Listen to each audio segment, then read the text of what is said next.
Good evening, everyone. My name is Maria Rodriguez. Welcome to our outreach program conducted by the New York State Higher Education Services Corporation, or HES, which is the agency that administers all the financial aid program for college students in New York. HES administer the Tuition Assistance Program, or TAP, in addition to many other programs aimed to help students have access and pay for post-secondary education. Thank you for joining us tonight. And today we are going to be discussing alternative to a traditional four-year college. College is often seen as the true path for a successful career, and parents, particularly high educated one, might worry when their children opt for an alternative program such as the vocational trade or an apprenticeship or obtaining a associate degree in a community college. But we know that attending a traditional four-year college is not for everyone, and that's okay. There are many other options for students looking to take a less traditional approach to continue their education, and also to find a sustainable paying job. We are excited tonight to welcome a wonderful panel of experts from around the state who will help us become more informed and more aware of all the alternative pathways that are available. And with that, I would like to now ask our panel member to introduce themselves and their organization. And I would like to ask Jacqueline Kelly to start. Great, thanks, Maria, and thank you, Hess, for inviting LMIS here this evening. We're really excited to share some labor market data with everyone. My name is Jacqueline Kelly. I'm the director of New York City Labor Market Information Service. We're a research center and consulting firm that operate out of the Graduate Center at CUNY. We do labor market data analyses and research, and we work closely with workforce development organizations and educational institutions to help them apply that labor market data to the clients and populations that they work with.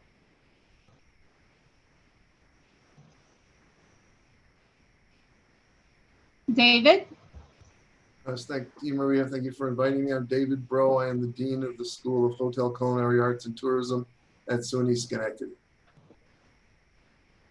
Good evening, everyone. Nice to virtually meet you. My name is Tamara Foy. I work for the New York City Department of Small Business Services. Our programs are offered to residents throughout New York City's 5 boroughs.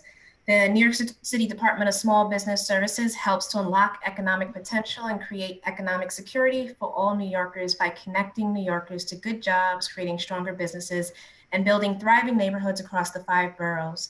I am the program manager for tech training, and I'm here to talk to you about one of our newest websites, Career Discovery NYC. Good evening. My name is Rachel Perez. I'm an associate data analyst at Spotify, and I'm an alum from one of New York City's Department of Small Business Services initiatives, which is the Data Analyst Training Accelerator from New York City Tech Talent Pipeline in collaboration with Galvanize. Hello, everyone. I'm Bill Boulder. I am the training director, IBW Meeting Training Center, Tri-City JATC in Albany. We are affiliated with Local 236 and Albany NYS Chapter. Hi, everyone. My name is Madison Cunningham. I am a now alumni of Corning Community College, and I am now a current student at the University of Georgia, where I'm pursuing my biology degree. Wonderful. Thank you all for being here. And to start, I would like to ask some questions to each of the panelists. And if anyone in the audience has any questions, please feel free to type them in the comment section. And I would like to start with Jacqueline. Can you start sharing with us your information about job trends in New York, in New York State, and professions that don't require to have a bachelor degree? Yes, I'm going to share my screen and get right to that.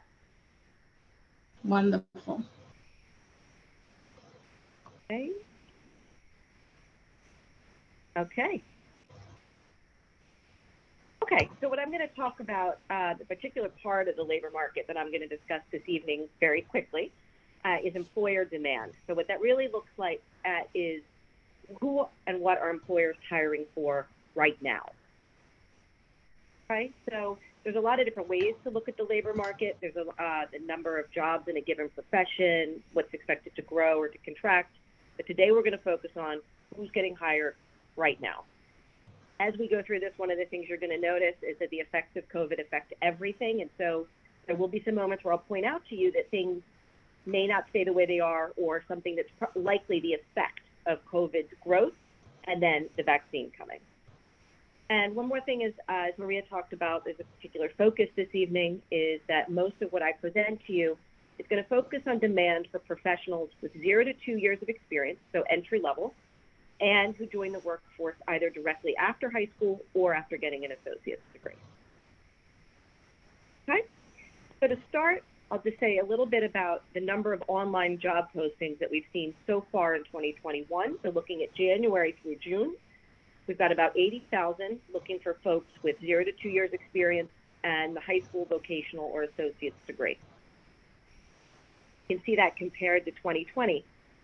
2020 had two different things going on. The first is that it did have, of course, half of the months from January through June were affected by COVID. But what we also see is that because the country has opened up and people are very excited to get back out, spend some money, travel, eat out, shop, you see a huge surge over here with our 80,000 jobs. That's those people being rehired to come into fields like hospitality, travel and tourism, and retail.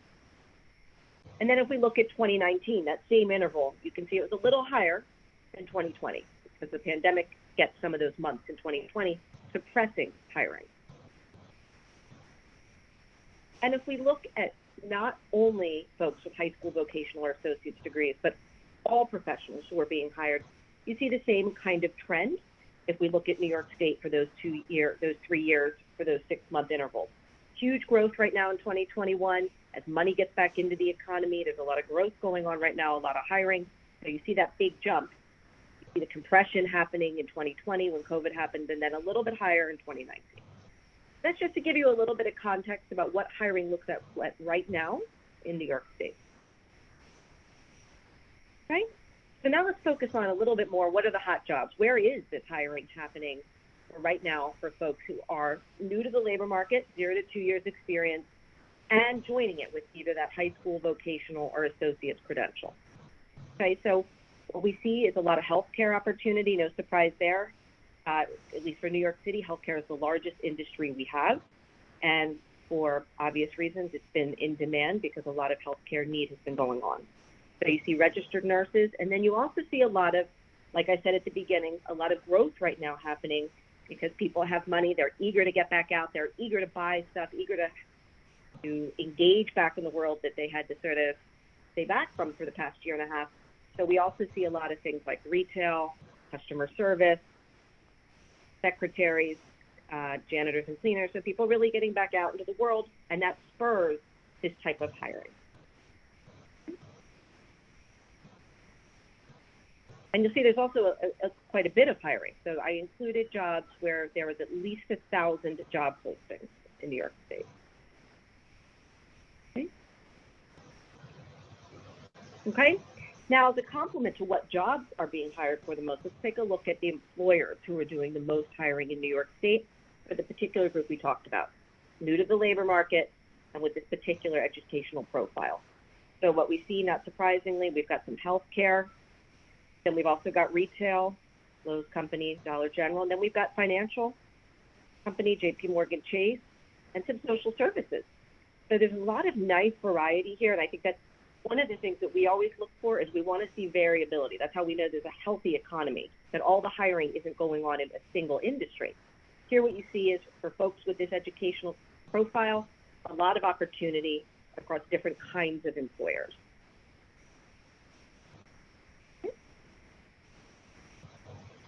Okay, so In addition to the educational credential that you'll bring, whether that's high school or some sort of specific vocational training or an associate's degree, a lot of employers are looking for something in addition, right? So you have 0 to 2 years experience, you've got your education credential, but a lot of them have in mind certain kinds of certifications.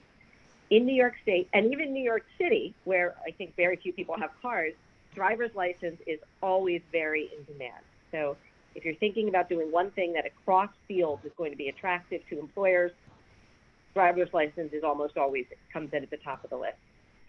Registered nurse, and then what you see below driver's license is a big focus on healthcare related certifications. Not surprising because healthcare is a highly credentialed field, and so oftentimes employers really are looking for some very specific types of skills. Okay. And now let's look at salaries, right? It's important for us to be able to not only see what jobs are available, but which ones really will help us understand what it takes to get a living wage. So to start with, the living wage in New York State for a single adult with no children is $38,719. So New York State has tremendous variability, more than almost any other state, except for California, in terms of within the state, different pockets that have different living wages. So you can imagine that there are some small towns in New York where it's very affordable, and then you have other parts of New York, like if you go to Manhattan, where nothing is affordable. But if we look at just the state overall, the living wage is $38,719. Okay, so over here on the left side, what we have is if you are 0 to 2 years experience, you're just getting started, you're coming in with your educational profile, high school, vocation, or associate. Right now, for the past 6 months, these are the salaries that employers are offering. On the bottom end, got about $23,744. And then on the high end, you have $55,000. The 50th percentile right there in the middle, that's where you get your $31,000. So it's worth noting that as you get started, it can be challenging to find something that pays a living wage. There'll be a lot of variability, not only geographically, but also different industries. You know, if you think about something like beginning in retail versus getting something that's credentialed in healthcare, there's different salaries there, but overall, this is the range. Now, right now, you may be thinking about starting in the labor market. Maybe you have 0 to 2 years experience, but even if you choose not to pursue additional education credentials, over time, as you amass years of experience, that counts quite a bit in employers' eyes. So what you can see here on the right side is if you keep your same educational profile, but you gain years of experience, that's where you also begin to see some very, very good movement in the salary. So 0 to 2 years, we said the median was $31,827. You get your 3 to 5 years, you see that goes up by $10,000. The more experience, you're up another $20,000. So a lot of good opportunities as you amass experience, becoming more desirable to employers. Okay, so that's a very, very fast overview of New York State employer demand. Just some things to think about is what's going on right now in this country and the world is something that we've never seen before. And so there's still a lot of bumps in the road ahead. There's still a lot of things that are going to be unpredictable. A few of those things that are going to impact what happens in the labor market and how valuable certain kinds of skills are and certain kinds of employees are and how much employers are willing to pay. COVID. Like I said at the beginning, there's a ton of rehiring going on right now. People have been cooped up. They're excited to get out, eager to travel, eager to shop. That means a lot of hiring by employers as all this money comes in. As the Delta variant spreads, what will happen? We don't know. That could change. Another factor is automation. COVID forced a lot of retailers to speed up the process of using technology to take care of certain job roles. What that means is that some of those jobs won't be coming back.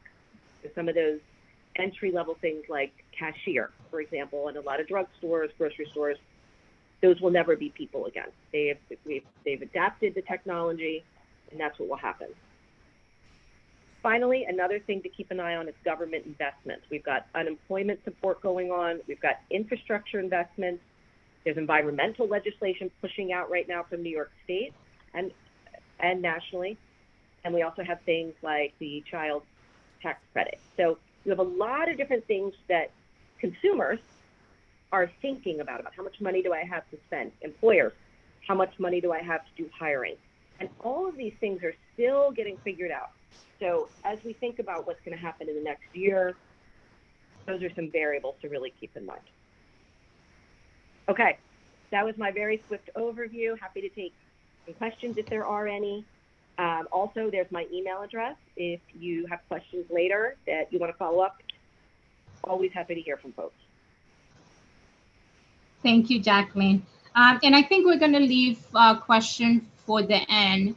So I would like to proceed with David.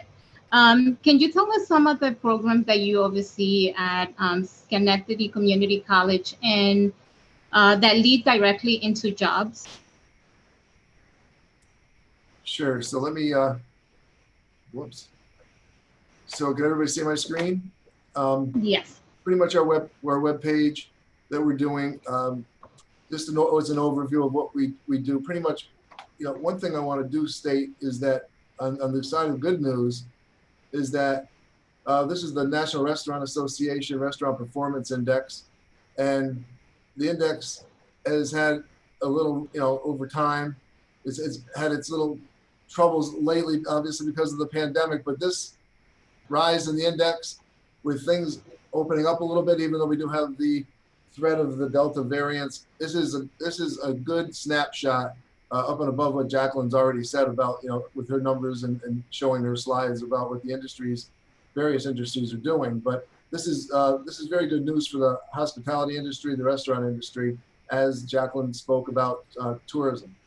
So that's good news. And I like to say on a positive, start out with a positive in the fact that we're really excited about what's happening, even though we have to just stay on top of it and be cautious and moving forward. But I think that as far as our industry, the hospitality industry, tourism industry, it is actually a nice breath of fresh air that we are actually, the Saratoga racetrack is open to 100% occupancy, things like that. So programs that we have at SUNY Schenectady are culinary arts. Obviously, it's the Associate of Occupational Science. We are accredited by the American Culinary Federation, which means that they come in and we work by their standards. We've been accredited since 1993, and we have exemplary status, which means we have the highest level of 7-year accreditations. We've done that for 3 accreditations. So we're very proud of that. Our culinary arts and our hotel restaurant management programs have a 600-hour work experience requirement. So we're very hands-on. They actually work in the field. They have to get the 600 hours that's documented. And we follow up on that to make sure that it is authentic and true. So the culinary arts and the hotel restaurant management degree have the 600 hours, whereas our hospitality tourism management, our craft spirit distillation, and our craft beer brewing programs have internship courses that are built into the curriculum themselves. So we have a combination of internships and the 600-hour work experience. So that's pretty much how those work. Those are our main 5 programs. On top of that, we have 2 concentrations. With our culinary arts, we have a baking concentration, which we're pretty excited about. We actually are expanding into Mill Lane, which is a lower State Street artisan district, where we have Frog Alley, where our craft beer brewing is going to be, and our baking concentration is going to be at Mill Lane as well. We've just built a state-of-the-art chocolate and confections laboratory where we can actually make chocolate confections, and it gives us that infrastructure that we've never had with that humidity and temperature controlled climate, so we can do chocolate and those other things. Craft spirit distillation, we work with Saratoga, Schenectady Distilling. With our program there, we've actually made 2 spirits.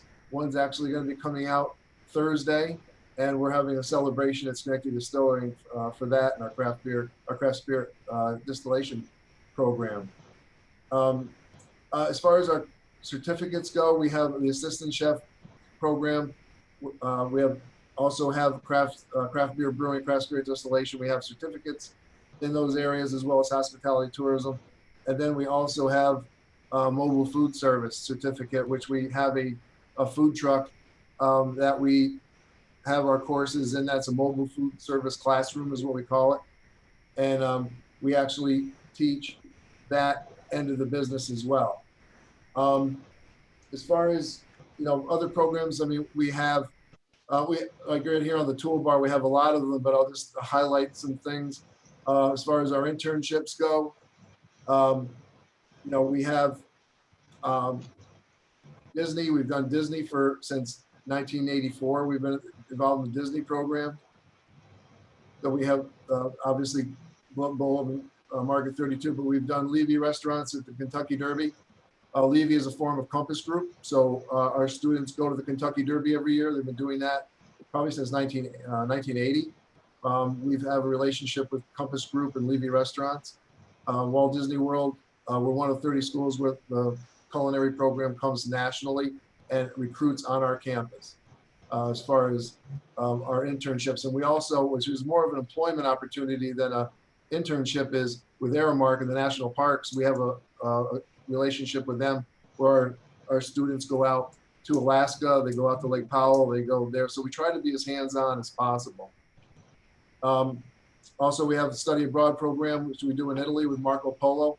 So these are things that, as of right now, they're on pause, but they're going to, we've already had talks about where we're going to go with these programs and actually looking into more countries and actually expanding the study abroad from not just from Italy, but to other countries as well.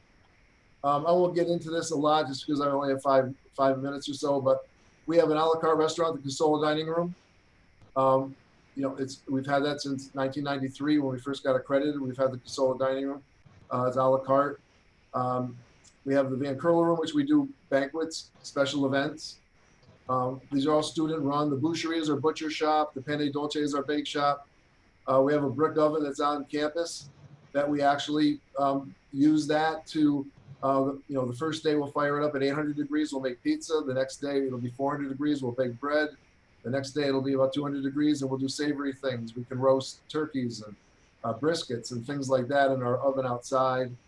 We have a greenhouse as well where we do our own herbs and microgreens. Of course, we have clubs.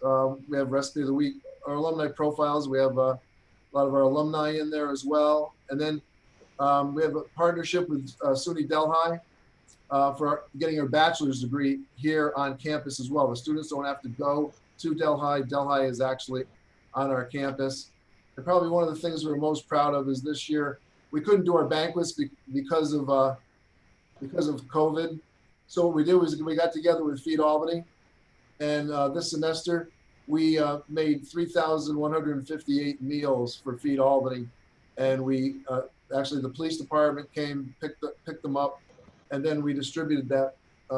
Then they distributed them out to the community. So we're really proud of that as well. Because when you have banquet classes and you're trying to teach curriculum, being hands-on and being authentic, it was great to have the opportunity to partner with Feed Albany so that our students in the quantitative foods classes were still hands-on, and our banquet classes in front, it was a different kind of service, it was a different kind of mission, but even our front of the house, they actually took the food and they actually plated it up, we put it in the boxes, and the police department came and picked it up. So we're very fortunate and very proud of being able to work with this initiative. And with that being said, I think that is where I am right now. I'll take, I can take questions later, but any of our questions. We have 3 micro-credentials. This is our work experience. So the students go here, they get all their forms they need, but our certified culinarian, that's all the graduates from our AOS program or culinary program, they get a micro-credential of certified culinarian, which gets them on the ladder of certification, which is very important. And up and above the certified culinarian with American Culinary Federation, they also get TIPS training, which is alcohol awareness training with health communications. And we get ServSafe, obviously ServSafe manager training. So those are 3 micro-credentials that our students get. As far as working right now, there are so many jobs out there right now. I get calls constantly. There's just, they cannot, employers cannot fill their needs for hospitality employees or interns. So it's a good time as far as that goes. Some of the challenges, of course, we have in this industry up and above our college setting is employment, the minimum wage going up, and finding people to as employees. That is probably the biggest challenge in the hospitality industry at the current time. So with that being said, I will conclude my presentation. Thank you so much, David. And I'm going to piggyback on what you said about positivity and ask the next question, which is, New York is fortunate to have so many organizations that can help with job training that lead to good job. And I would like to ask Tamara, can you please tell us about what you do in the New York City area? Sure. Once again, hello, everyone. I work for the Department of Small Business Services, and the Department of Small Business Services has a focus in three main areas. We focus on preparing people and New Yorkers for jobs. We work with businesses, helping businesses to start, operate, and grow. And we work with community-based organizations to build vibrant neighborhoods.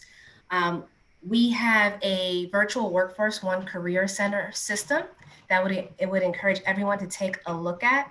And the Workforce One Career Center offers help with identifying jobs that fit your experience and skills, preparing for interviews, and access to free training.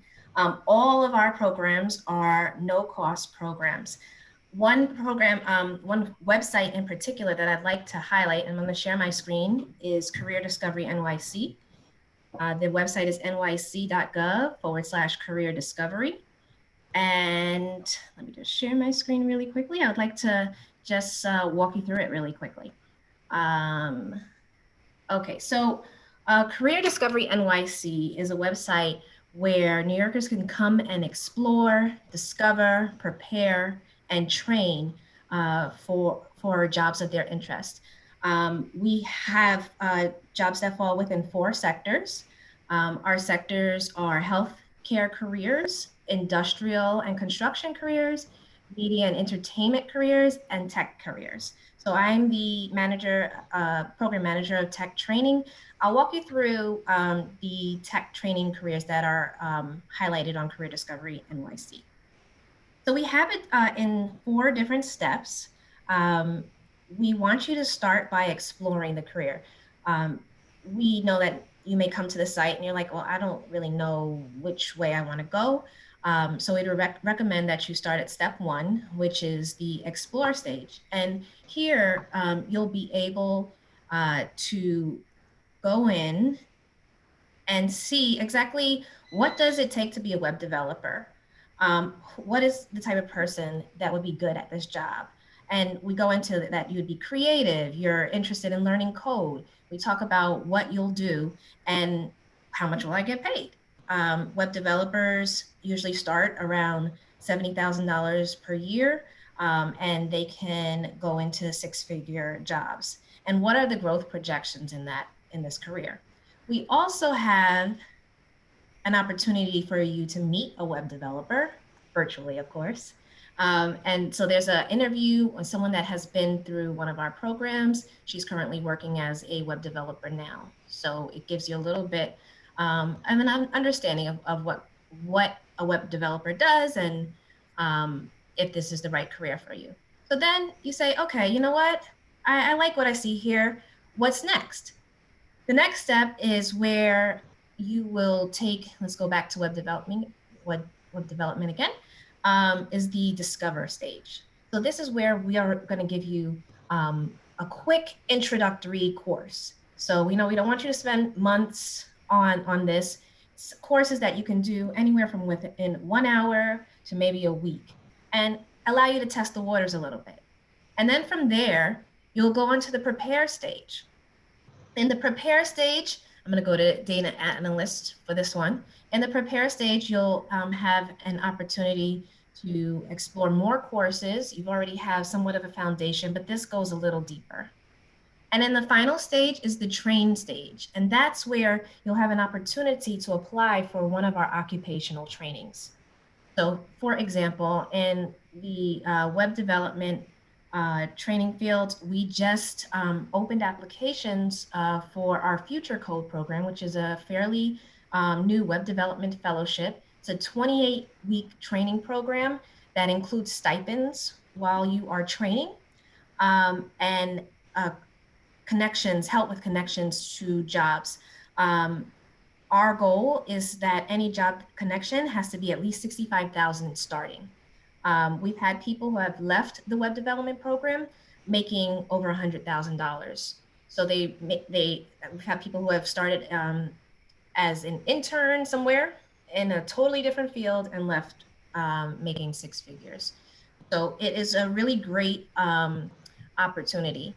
Also on the site, and again, we have similar things for cable installer, commercial driver, construction worker, data analyst, medical assistant, medical biller, post-production, and a little bit more here and there.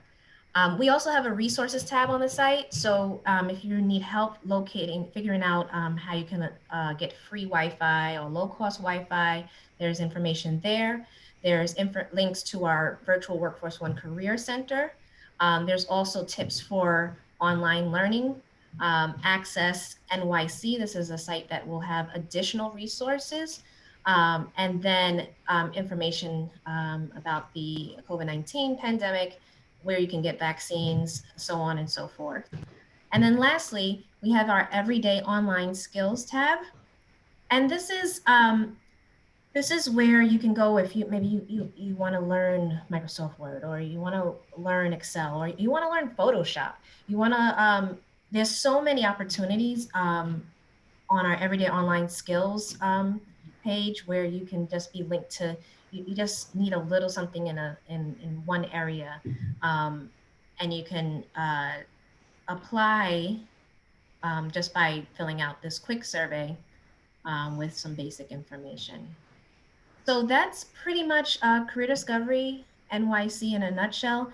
I highly encourage you to check it out. There's so many opportunities on this website, and I wish you luck in your endeavors. Thank you. Wonderful. Thank you, Tamara. Oh, and I'm sorry. We have one of our alumni, Rachel Perez, on the line, who's actually gone through our data program. So I just want to give you a heads up about that. Welcome, Rachel. Hi, guys. I'm currently working in data analytics, but as mentioned, I took the data analyst training accelerator that you saw listed under the train section where it says data analyst. I took the program, actually graduated 2020 January. I had come out of a layoff and I felt stagnant, so I wanted to reskill, but I didn't have any savings to go back to college. And I found out through the TTP program, Tech Talent Pipeline, through Instagram. And that's where I learned about the data program. I didn't even know what a data analyst was, but it seemed to kind of connect what I did before in some ways and tech. So I applied. As Tamara mentioned, the program was 100% free as long as you were unemployed or underemployed. Some of the students actually had jobs but were underemployed, which was interesting. It was 18 weeks full-time. And the curriculum, one of the cool things is that it was developed in partnerships with big tech companies like Google and Etsy. And you actually saw them, like they will come in, they will mentor the students, do seminars. So it was a big partnership with them. And what I could tell you is that it absolutely prepared me to be a data analyst. So I went from a totally different career to data analyst by the end. It taught me SQL, Python, Excel, and Tableau. For those of you that are not aware, that's what you need to become a data analyst. And it was a very supportive environment. You had peers from all walks of life, a really wide age range. Galvanize, which was the partner who actually ran the course, was very supportive. As mentioned, you have the tech companies that were also part of the program, like my project mentor works currently in Google. And the city that was paying for the program was also really visible, which was very strange for us, but it seemed like they were definitely there with us, got to know us personally. And even before I graduated, I was already getting interest from companies, had a short-term contract a month before graduation. And since then, I worked for the long-term stock exchange, back at Galvanize, helping teach students the course, and I became their data analyst, and now I'm at Spotify. I honestly couldn't be happier with what I did. Like 2 years ago, I was still waiting to see if I got into the program, worried to know like what was I gonna do with my career. I have a child, so it wasn't just my well-being, it was his. And now I made like 50% more salary than I did before I got laid off. And my LinkedIn always has messages from recruiters. So these small programs definitely do work. And it's not just me, like if you just look at the last cohort, like those students are getting amazing job offers from places like Vimeo and Morgan Stanley and Smart Asset. So you can see that it keeps happening over and over. And for me, honestly, it was the best decision I've ever made. I hope you, if this is something that you're looking for, that you get a chance like this, it will be so worth it. If you have any questions, I'm going to post my LinkedIn in the chat. And again, you could check out the Career Discovery website that Tamara sent out, and there's so many opportunities there. Thank you, Rachel. And moving on to talk about like the different opportunities that are for post-secondary education, I would like to ask Bill to join us in. I know that you are with IBEW that represent electrical and other workers. Like other union, you provide paid training. And the IBEW has something called the other 5-year degree. Can you tell us about that apprenticeship program? Sure. Okay. We train individuals to be electricians. Our actual classification is inside wireman. Okay. I'll give you an example of what we do, whether it be commercial, industrial, so on and so forth. We take a building or a plant, we take it out of the ground and right to completion. And we do everything that requires electrical. Okay. Our apprenticeship program is a 5-year program. During that time, you're going to go to school during the normal school year at our training center. You go to school one day every 2 weeks. So 1 day every 2 weeks, you're in school, and that's for 8 hours. You don't get compensated for that time. The plus on it is the other 9 days at a 2-week period, you're at an on-the-job training assignment, earning a career, a living, okay? Plus getting trained. Every year you should be getting, well, for your total on-the-job training for our program is 8,200 hours. Your classroom training is 900 hours over the 5-year period. Raises are incremental every year. If you meet our requirements of grades and hours, you're basically going to get a 10% raise every year in that 5-year period. And journeyman rate right now currently is $42.70 an hour. So that's our program. What are the costs? What does it cost for our apprentices to go to school? There's no tuition fees. You go to school for free. The only fees that we have are instruction fees. Your instruction fees are your fees for your books, your textbooks, and for your online fees. That's it. That's the only thing we ask you to pay. They start off at about $300 in first year, and they increase to about $600 in fifth year. That's the only thing we ask you to pay in an entire period. Other than that, proper clothing for the job and your tools. That's the only cost you're going to incur in that time frame. Job placement. We're going to place you in a job. We're going to place you with a contractor. You may be with that contractor for the entire 5-year period. Maybe the job you're on in that contractor, they run out of work. They don't have any more work. You come back to the training center, you sign our referral list, and we send you back out to work as soon as possible. Right now, it's if you get laid off on a Friday, we're sending you out on a Monday. So, and let me see. Let's see. And if I'm the other 5-year program, if you're referring to, if I'm reading correctly, or the local or our training center, one of our past training directors years ago got in contact with SUNY Delhi. And our program through ACE credits is worth, the 5-year program is worth 51 credits. And you can go to SUNY Delhi after you finish our program. You can complete 4 online classes, transfer your 51 credits, and you're going to end up, well, after you pay your tuition, you're going to end up with a 2-year degree. So and I know a lot of other JATCs across the country, being electrical, have done this. And I even know that the fitters and plumbers have had the same type of agreement with different universities across the United States.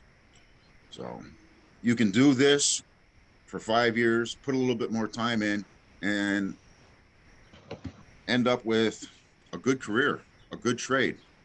If you work 2,000 hours a year at our current rate, you're going to make $85,000 a year. And that doesn't even include the benefits. The benefits are $28 an hour. That's another $56,000 a year in benefits. So I'm sorry, I may sound a little bit biased, but I've been doing this since my 20s and I love it. And I'm 2nd generation electrician. So there you go. Well, your resume is great, Bill. So thank you for really sharing your experience. And if you're done, I will just want to ask a question to one of our last panelists. There's often a stigma associated with choosing a vocational or a trade school, and even attending a community college over a traditional 4-year institution. So some people have said that it usually is reserved for students who are not able to make it in real school, which can lead students and parents to steer away from this program.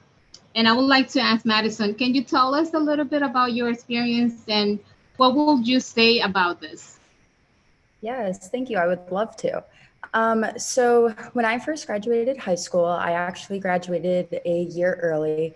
So I graduated at the age of 16. And at the very beginning, I was so excited to go to a 4-year college. I did some trips. I went to West Virginia University. I went to the University of Hartford, Temple University. And so I was so excited to get out there, go to a 4-year school, make lots of friends and everything. And then I realized that I was 16 years old. And I was like, this isn't going to be right for me at this time.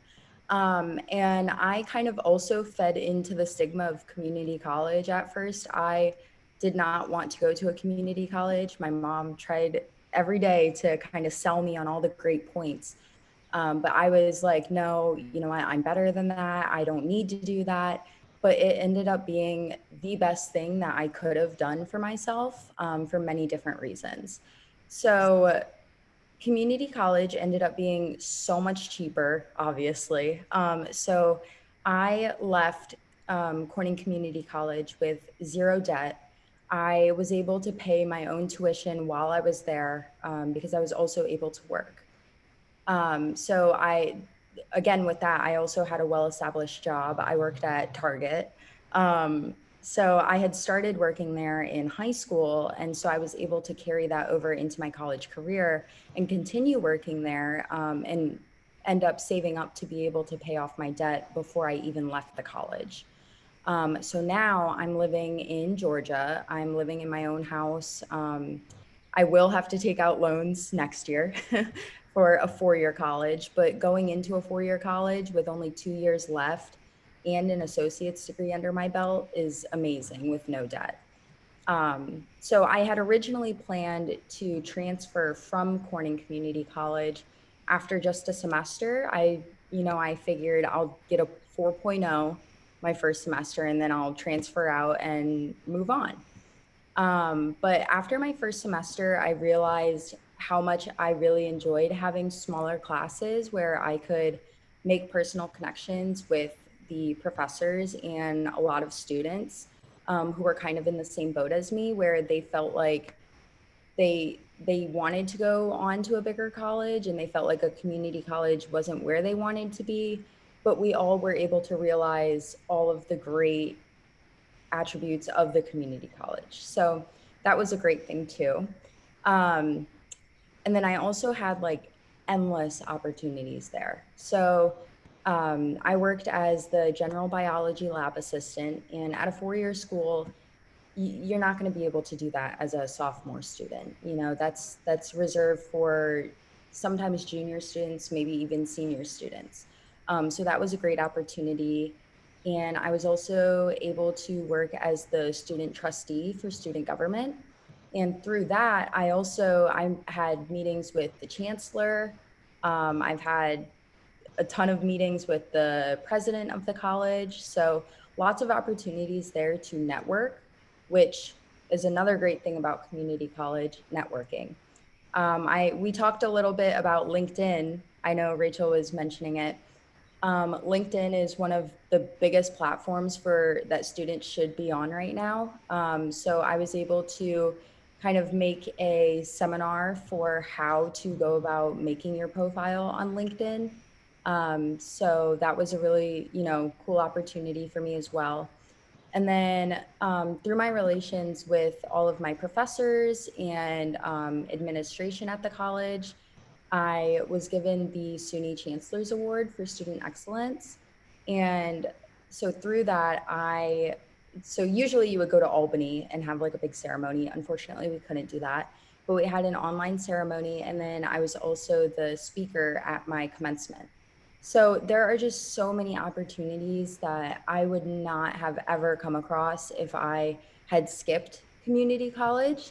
And I came out of high school with all A's. So community college is not only for students who don't know what they want to do, or lower grades or not as much ambition. It's really for anyone. Wherever you go to college, what you make of it is how it's going to end up for you. So for me, I went to a community college. I was involved, and I made so many network relations, and I was super lucky for all the people I met. So it really is just what you make of it. And no matter what, wherever you go, you will be successful as long as you're an advocate for your own education and you try your hardest. So community college is not just for students who don't know what their path is. And if you don't know what your path is, that's totally fine too. I've met so many students who don't know what their path is. I've met students at my new school, a 4-year college, who still aren't really sure. So you'll figure it out, and good luck to everyone. Wonderful. Who else on the panel would like to address this issue? How can we change this perception, not only about community college, but vocational or technical education?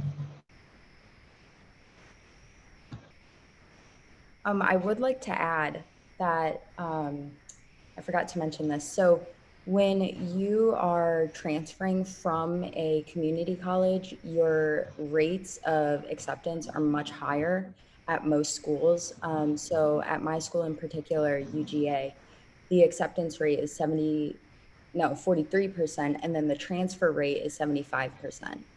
And then I looked into Cornell, and their acceptance rate is 10.9%, but then as a transfer, the acceptance is 17%. So that's just another perk of going to a community college first. And that doesn't even mean that you have to get your associates. You don't have to spend a full 2 years there. You could spend a semester, you could spend 1 year and then transfer. So I think as long as students know about all of these great opportunities, you'll start to realize how great other options for schooling is. And if anybody else would like to add any comment about how do we change the perception about community college and also vocational and technical education, please feel free. I can speak though a little bit. In New York City, what we see at LMIS is that employers have historically used a bachelor's degree as a proxy. They don't know how else to assess the skills of people that they may be hiring, and so they just stick that bachelor's degree required on there and hope that helps them find a skilled, good person. But so I think the first thing really is about employer education, and that's really hard. is because you have to coax the employers into thinking that there's something in it for them. But I think Tamara's example, the website she showed with these ways of doing sort of very specialized trainings and that Rachel described, IT has been breakthrough in New York City, where you've got some programs like Rachel described, but also things like the Scholas, where you get very skilled people coming out of them that don't have a bachelor's. And I think that that has really begun to shift the vibe in New York City around the fact that you can have people who are very skilled in their craft without an education credential. And I think we'll see more of that. Thank you. Anyone else? If not, I'm just going to ask my colleague to let us know if there's any question directed to you guys so that we can go over that. Just really quickly, a lot of the work that we're doing currently at the Department of Small Business Services is working with employers to change those perceptions. As we have, one cohort after the next graduating from our programs, employers are seeing that, it's the experience that matters, it's the creativity of the student that matters, and what they're actually able to produce for them. So we are seeing some shifts there. So we have some activity in the chat. So someone said we need to stop holding school counselors accountable to four-year degree placements. How can we change that narrative and bring more information to school counselors and parents about the wide spectrum of options post-high school? If anyone on the panel would like to address that. I can talk a little bit on that. I feel like when I was in high school, I kind of went through the same thing. None of my counselors really discussed options other than a four-year school. Unfortunately, right now, it does feel like you kind of have to do your own research. But that goes for everything. I think a lot of things in the world right now are you have to do your own research, and that's just how life will be as you grow older and as you see different opportunities. You'll have to do your own research and find things out for yourself. So that is one thing. But other than that, I wish that we could have more panel discussions like this, where you're able to have one-on-one conversations with people who have gone through it and have some insight. I actually, listening to everyone talk, I wish I had known about the career discovery. There were some programs on there I definitely would have taken advantage of. So yeah, I'm really glad that I think that was Chris who sent the message. I'm glad that you're on here today to listen to what everyone has to say. Thank you, Madison. We have a question for Bill. How many students go through your program each year, approximately? Okay, not muted. We take in a range of between 50 and 70 apprentices per year, sometimes higher. Our program consists typically of a minimum of 250 apprentices for all 5 years.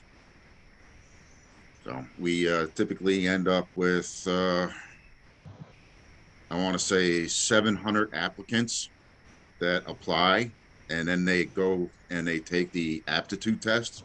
If they pass the aptitude test, they are then scheduled for an interview in front of the committee. And then the interview and their grading and past experience is all taken into consideration, and they are ranked on a list. And then typically this time of year, May, June, July, depending on how work is, we start taking a class in. This year's class, we're up to 50, and we may take another 10 or 20, so it might be up to 60 or 70 this year. As you know, yesterday, Global Foundries announced that they're going to add another fab. I know that's not going to come out of the ground for a year or two, but it's the work in this area, in the Albany area and to the north, has been phenomenal, and I think it's going to continue to be phenomenal for the future, not for just the foreseeable future, for quite a while. Other influences are Regeneron. I don't know if everybody's aware, but Regeneron has sunk quite a bit of money into this area. They're getting close up or over $1 billion just in the East Greenbush area. So, and we've got a lot of work going on over there, all the trades. So, Thank you, Bill. you're welcome. Any more questions? I'm checking the chat. We have one for Dr. Brow. Governor Cuomo has supported expanding the craft beer industry in the last few years. Has that helped to increase the number of students in your program? What's going to help expand our number of students in our program? That will definitely, but also our relationship and the investment of downtown Schenectady with the Mill Lane Artisan Project and Frog Alley, and as far as Bountiful Bread coming in, there's a lot of that lower State Street influx with in connection with us. Those combinations are huge. Yes, it definitely helps when government is helping out with advocating for a craft and a profession. I just want to add about one more thing quick, is that I think with the, our tuition is $4,600 for our tuition. That's not, knives and books and clothes, but it's 46 compared to other private schools in culinary. And I just say that goes on to everybody else in this panel. And we're accredited by the American Culinary Federation, and I know Bill, you've got IBEW, and you've got those things behind you, which gives a lot of credibility to programs and all of us.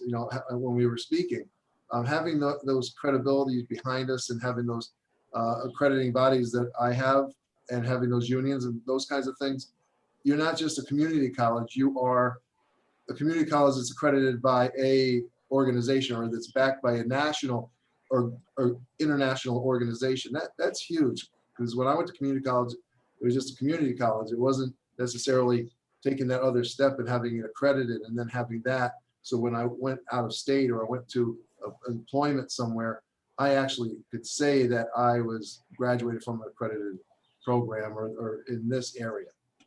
So I think that adds to giving community colleges a totally different perception from the public. Thank you.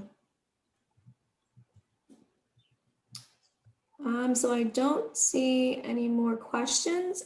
So I'm putting in the chat some of the information provided, and I'm also going to share a screen for everyone to be able to, if you want to access this information later on, which was very helpful and informative. Thank you so much, Paola and Adobe, for that.